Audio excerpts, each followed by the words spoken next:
شهریار عزیز، برنامه ساعت 4 تمام نمی شود.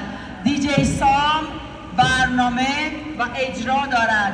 وقتی به پلاس دو کانادا رسیدیم لطفاً همگی توی پارک بروید. دیجی سام برنامه داره و لطفاً به یاد داشته باشید ما نمیدونیم فردا چی میشه.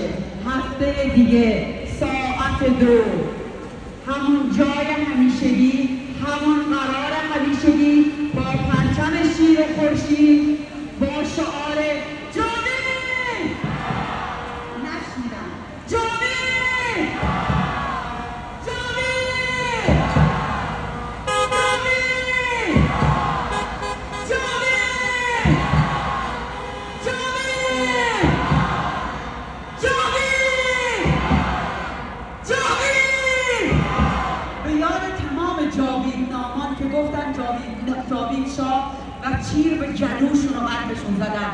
پس بگو که بشنوم صداتون رو توی آسمون. جاوید! الان صداتون رو میشنوم. جاوید! جاوید!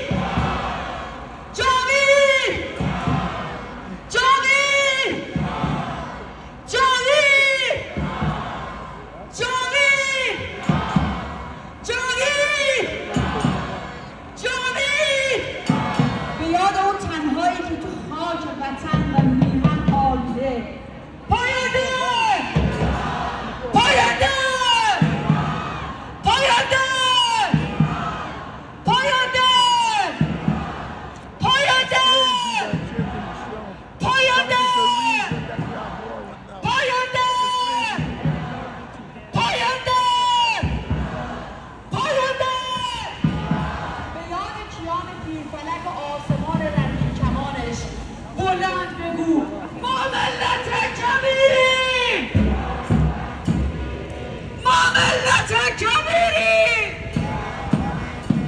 این شعاری که ماه منیر روی قبر کیان پیرفلک گفت.